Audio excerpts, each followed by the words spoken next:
Afternoon guys, this is just a tips video. What I mean by a tips, it's neither a tip nor a long video.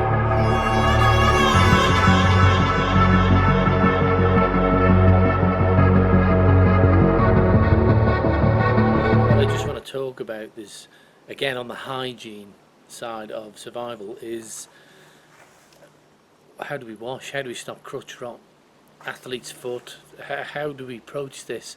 All of a sudden we've been in an environment where we can go and shower every night and just live in luxury basically, or most of us anyway, I'm sure all of us. I don't know who watches this video goes around the world, but you know, we're used to shower, and I certainly shower every night, but I changed that round. For a year I decided that I was only going to bathe once a week. And what were the effects? Well, first of all, throughout the week you do become very smelly down below your feet, you know, and all normal. So I'm not saying I didn't wash my hands and my face, but I didn't use detergent on my face. I just washed my face with fresh water. Yes, it was hot water, which you can do in a survival situation because you can boil it, but cold water's fine. What I'm trying to make a point here is that the things we are so used to doing will, in a survival situation, leave us. We'll not have them anymore. So traumas will set in other ways, and I just want to confirm that after a year, and it was a year or thereabouts trial, I found out that I stopped smelling. You know, I didn't have to bathe. What I used to do was flannel, a wet flannel with no detergent, and you can do that anywhere. But I do that sort of twice a week down below, and it stopped smelling. I mean, I'll let you know, I'm back to bathing again.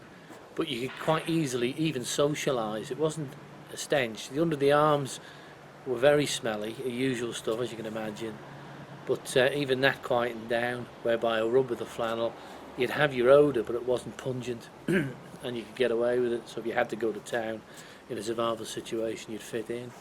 As long as your face was clean, your hands were clean. But that's what I'm saying. Basically, the body adjusts, and the reason it adjusts, I had a word with my doctor. I'm no expert on bacteria, but I had a word with my doctor about it and explained what I was going to do. And he explained to me that in your crotch area and on your feet, more in your crotch area because your feet are picking up different stuff because it's near the ground, I suppose. But anyway, in your crotch area and under your arms, you'll have two types of bacteria. The bacteria that the body will produce or adopt as a defense bacteria against the bacteria that cause you harm, that causes you fungus infections and all the rest of it.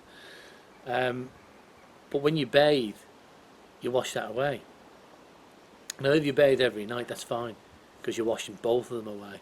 But what happens is the bad bacteria will build up quicker than the good bacteria, and things won't happen, you know, infections will set in. So don't dismiss the fact that you've still got to bathe. It's still wise to bathe. But what I'm saying is that over a period of time you'll have to bathe less. Your body will adjust naturally, which is what we're built to do. We didn't always have deodorants and showers. You know, I can't see a caveman going around with a sheer deodorant under his arm.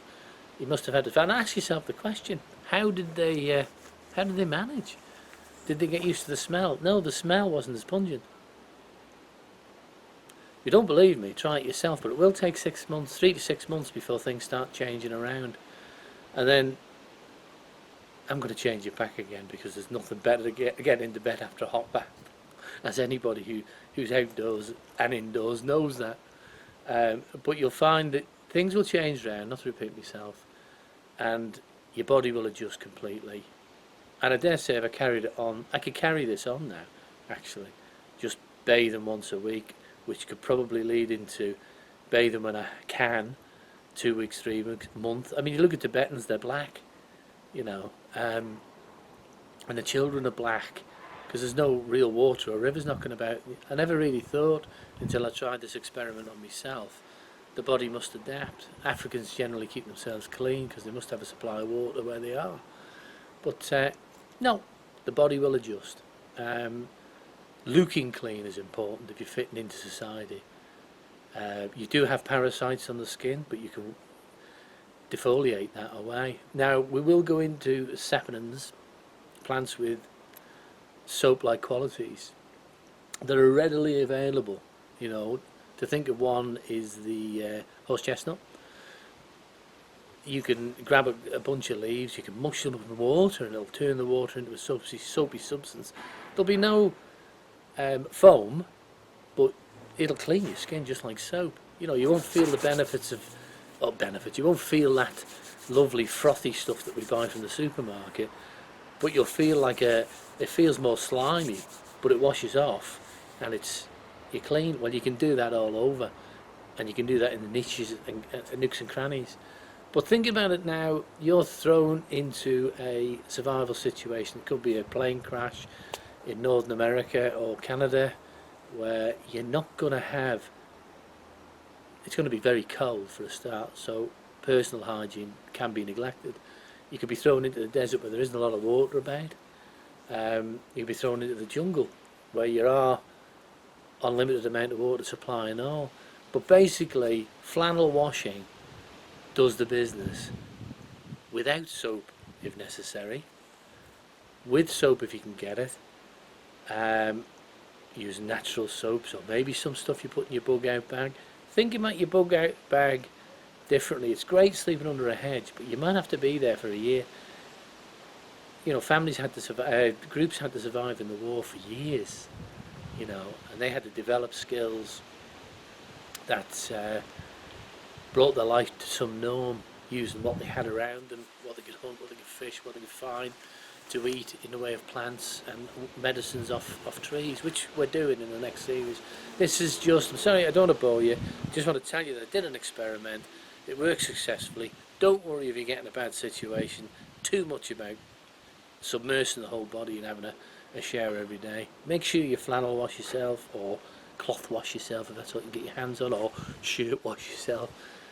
Down below and under your armpits and in the soft parts of your body behind your knees. They're more important to keep clean than anything. If you're hunting, you really have to think about it a different way, because we're intelligent enough to be upwind of anything we're hunting. Now, if it was the other way around and we couldn't think, we'd have to blend in, we'd have to get rabbit skins or whatever we're hunting and make ourselves smell like them. We're not going to do that. So we can adapt as the most intelligent creature on the planet. We can adapt with with a little bit of instruction. But anyway, this is Pete at Survival and Bushcraft saying, I hope you haven't had enough or too much of that. It was just a tip or just an insight into personal hygiene, not to worry about it. So please don't forget to subscribe.